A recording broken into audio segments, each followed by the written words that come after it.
नमस्कार बच्चों, आज हम पढ़ेंगे रस निष्पत्ति। किस प्रकार से रस के चारों अंगों से रस की निष्पत्ति होती है, अर्थात रस का अनुभव होता है। इससे पहले वाली कक्षा में क्लास में हमने पढ़ा था कि रस किसे कहा जाता है, रस के चार अंग कौन कौन से हैं।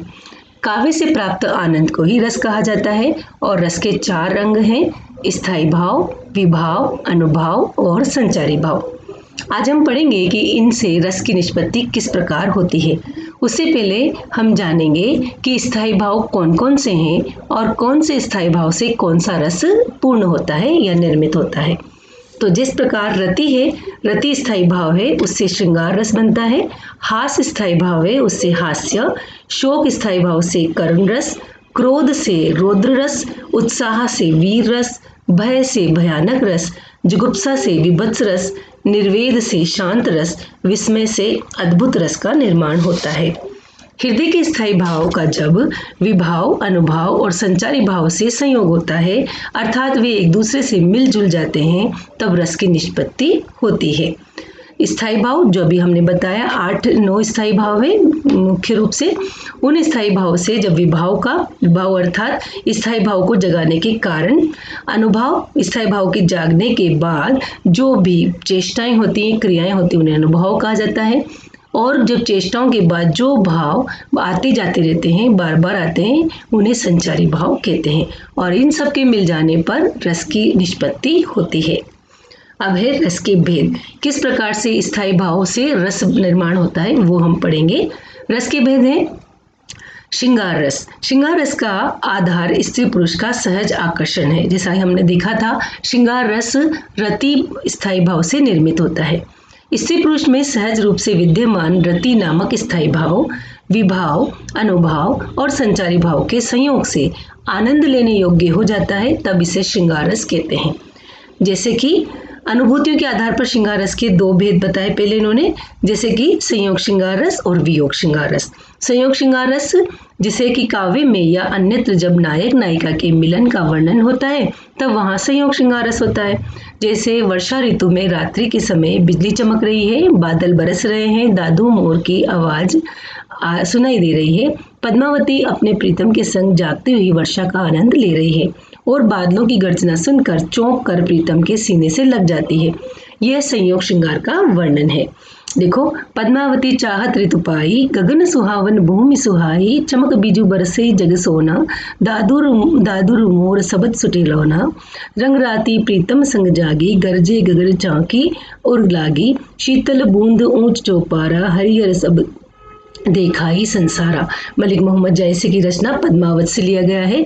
इसमें पद्मावत और प्रियतम का वर्णन है कि किस प्रकार बारिश के महीने में जब चारों ओर घने बादल बारिश बरसा रहे हैं और मेंढक और मोर बोल रहे हैं, तो किस प्रकार बिजली चमकने पर जो प्रियसी है वह प्रियतम के सीने से लग जाती है। यहाँ पर श्रृंगार रस है संयोग श्रृंगार रस। जहाँ पर नायक और नायिका का संयोग दिखाया जाए उसे संयोग श्रृंगार रस कहा जाता है। इससे विपरीत जब नायक और नायिका का वियोग दिखाया जाए और वियोग में नायिका या नायक को दुखी दिखाया जाए, उसे वियोग श्रृंगार रस कहा जाता है।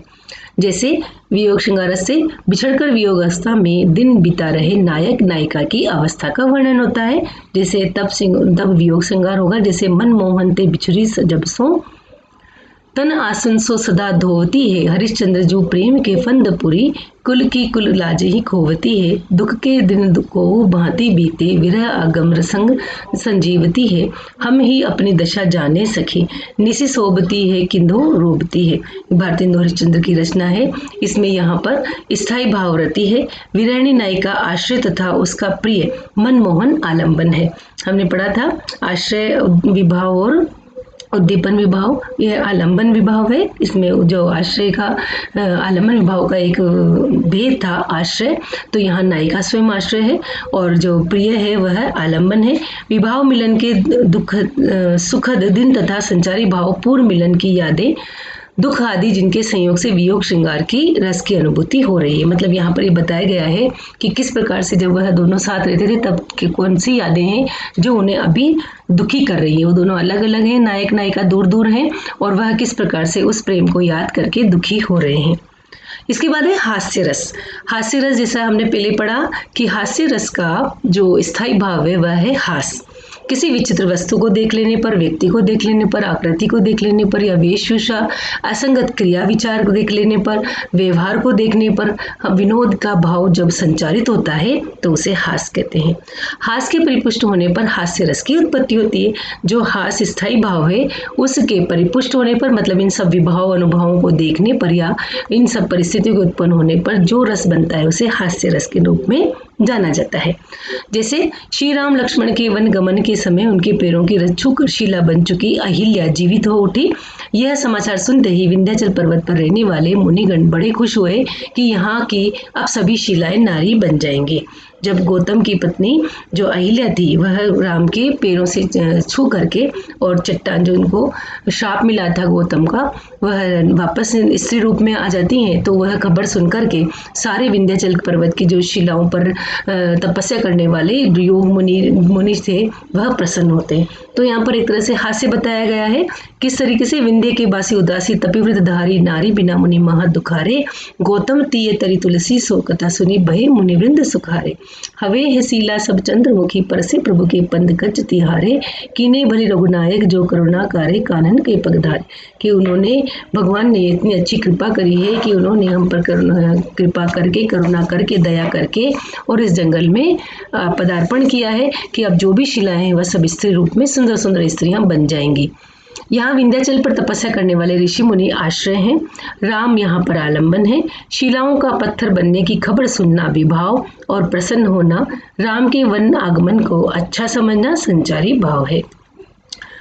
इनकी निष्पत्ति के में हास्य परिपुष्ट हो रहा है और हास्य रस की उत्पत्ति हो रही है। वीर रस क्योंकि हास्य इसलिए है क्योंकि ये हास्यास्पद बात है कि उस गंभीर बात को भी इन्होंने हास्य में ले लिया कि सारी चट्टानें स्त्री बन सकती हैं, क्या संभव है, असंभव है। मुनि ऐसा सोचेंगे क्या जिन्होंने सारा संसार त्याग दिया, क्या वह शिलाओं पर तपस्या करने वाले लोग ऐसा सोचेंगे कि वह स्त्रियां बन जाए। तो यहाँ पर एक तरह से हास्य रस की परिपुष्टि की गई है। अब है वीर रस। वीर रस का लिए हमने जैसे कि स्थायी भाव में देखा था, यह उत्साह नामक स्थायी भाव से निष्पन्न होता है। जो वीर रस है वह युद्ध में वीरों की वीरता के वर्णन में वीर रस परिपुष्ट होता है। जब हृदय में उत्साह नामक स्थायी भाव का विभाव अनुभव और संचारी भाव से संयोग होता है तब वीर रस की उत्पत्ति होती है।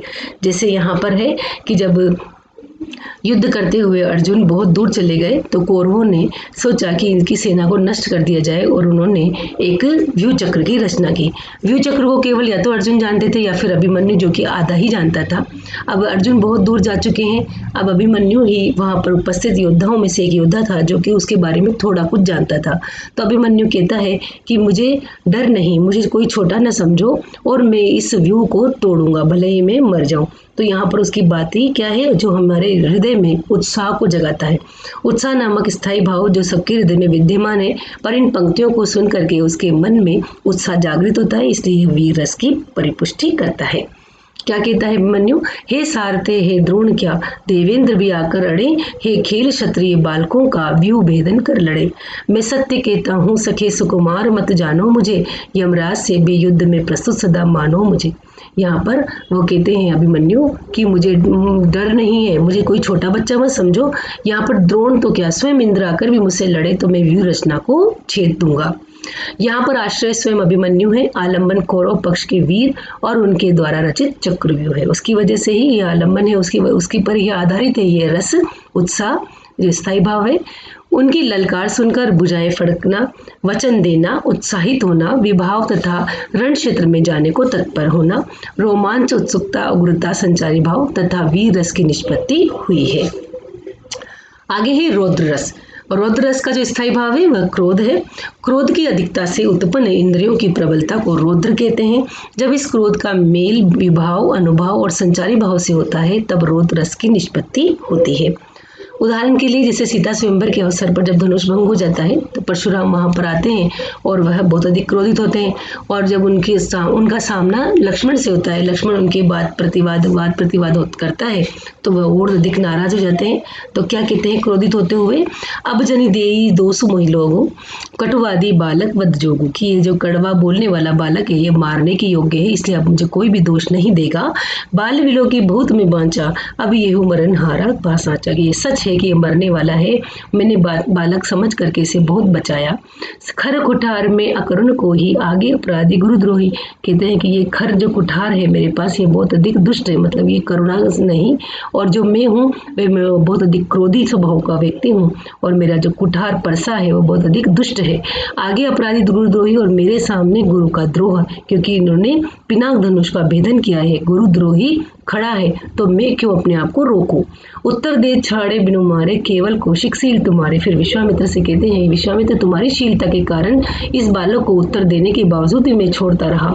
न तो यही काटी कुठार कठोरे, गुरही उरिन होते भ्रम थोरे, कि वरना मैं इतनी देर इसको लगाता ही नहीं, मेरा जो कुठार मेरा परसा है वह उसे एक क्षण में ही काट देता, और मेरा जो गुरु का ऋण है वह एक क्षण में ही मैं उसे उऋण कर देता। तो यहाँ पर क्रोध से कांपते हुए परशुराम बोल रहे हैं।